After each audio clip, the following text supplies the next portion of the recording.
Welcome to our channel. We are the Finance Trigger, and in this series of episodes, we will unveil the whole truth about financial scandals that make the market tumble. You will understand how many investors lost money due to mismanagement and fraud. Those stories will hopefully help you make better decisions in companies you want to invest in. Let's talk about the famous Enron case.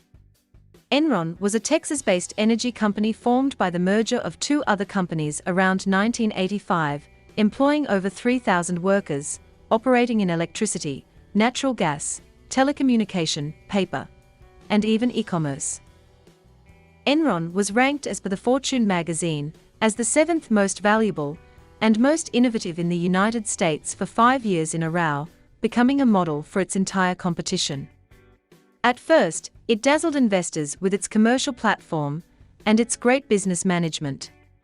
Its ability to take advantage of opportunities in both new and pre-existing markets was what made Enron so successful in businesses, leading them to a turnover of more than $100,000 million.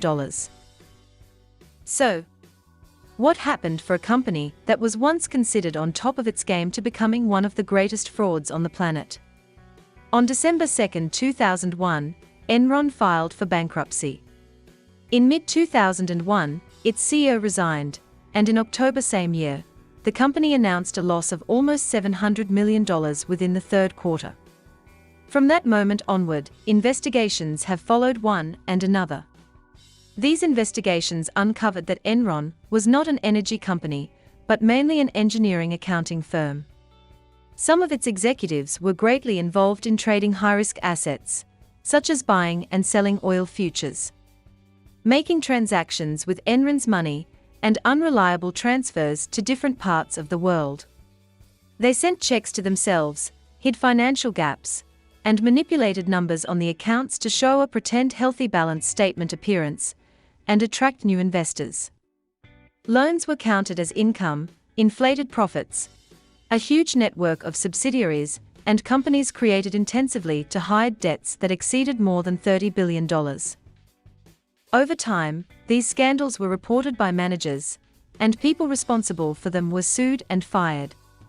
Its CEO pretended that he was unaware of these illegal operations that were being executed in his own company. We later discovered that he claimed false reports, but he also encouraged them to continue these fraudulent behaviors. In a discovered letter, the CEO wrote, "Please, keep on making us millionaires." Company shares went from more than $90 per share to less than 70 cents, having to stop tradings on stock exchanges because the company didn't meet minimum listing requirements. Many Enron employees lost their life savings, as they had a large amount of their portfolio in Enron stocks.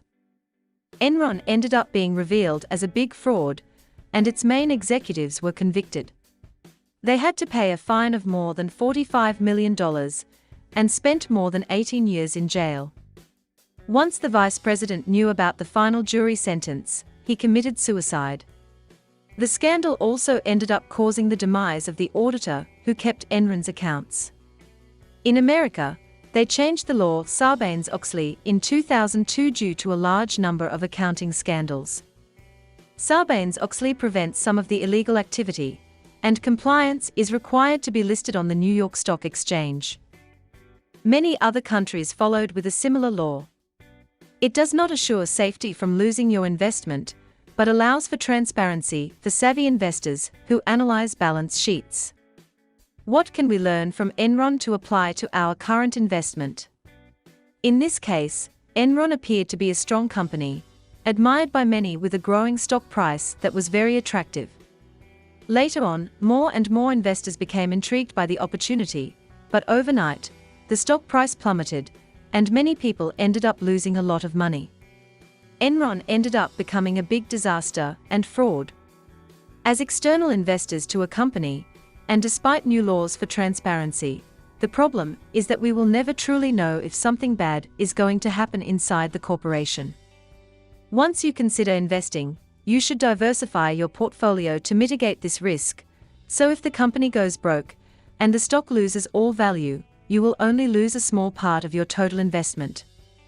You can be the best business analyst in the world and believe that you have all factors under control, but events like these are unpredictable most of the time, so always remember to diversify. Protect yourself against irresponsible behavior, and don't let it become a burden to your investment portfolio. If you liked this content, give us a like and activate the bell button to receive even more notifications and content.